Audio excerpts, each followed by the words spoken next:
कडू निंबोडी करंज निरगुडी एरंडी मोगली टंटणी घाणेरी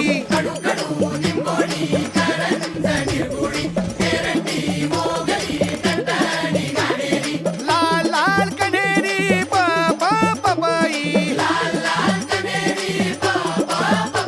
अरे स्वस्त नाही हे फुकट असत अवती भवती पडून. मी रोहिणी रमेश गायकवाड, गाव मोरघर, तालुका जावळी, जिल्हा सातारा. इथून आम्ही फार्मर कप 2026साठी भूमी महिला शेतकरी सोयाबीन उत्पादक गट तयार केलेला आहे. ज्यामध्ये तर आज इथं आम्ही दशपर्णी अर्क कसा तयार करायचा हे सांगणार आहोत. त्या तत्पूर्वी दशपर्णी अर्क का तयार करावा हे मी आपल्याला सांगणार आहे. तर दशपर्णी अर्क म्हणजे आपल्या जमिनीत असणारे जे शत्रू कीटक असतात यांना रासायनिक औषधांचा वापर न करता पळवून लावण्यासाठी आपण दशपर्णी अर्क तयार करणार आहोत.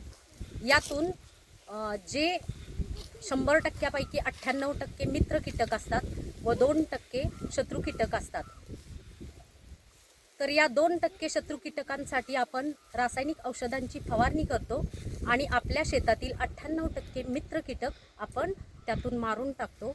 तर हे असं न करता आपल्याला दशपर्णी अर्क तयार करून त्यामधून आपल्या शेतीला फवारणी करून त्या पाल्यातून जे पिकांवर फवारणी केल्यानंतर शत्रू कीटक त्या पाल्याला खात नाहीत व उपासमारीने मरतात.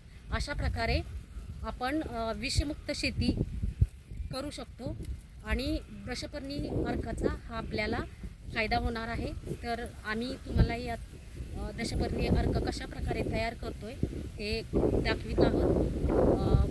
प्रथम मी आपणास 2 किलो रुईचा पाला यामध्ये मिक्स करीत आहे.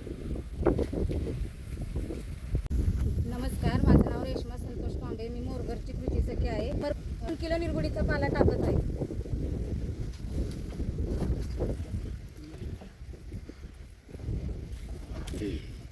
नमस्ते, मी सोनाली गायकवाड. मी दशपर्णी अर्क तयार करत असताना बेलाचा पाला 2 किलो टाकत आहे. नमस्कार, मी कविता गायकवाड. नमस्कार, मी सीमा तुकाराम गायकवाड. दशपर्णी अर्क तयार करण्यासाठी मी करंजाचा पाला 2 किलो टाकत आहे. मी सोमस गायकवाड. दशपर्णी अर्क तयार करण्यासाठी एरंडाचा पाला 2 किलो टाकत आहे. पाला 5 किलो टाकत आहे. मी तेजस्वी संकेत गायकवाड. टाकण्यासाठी मी पपईचा पाला 2 किलो टाकत पाला टाकला.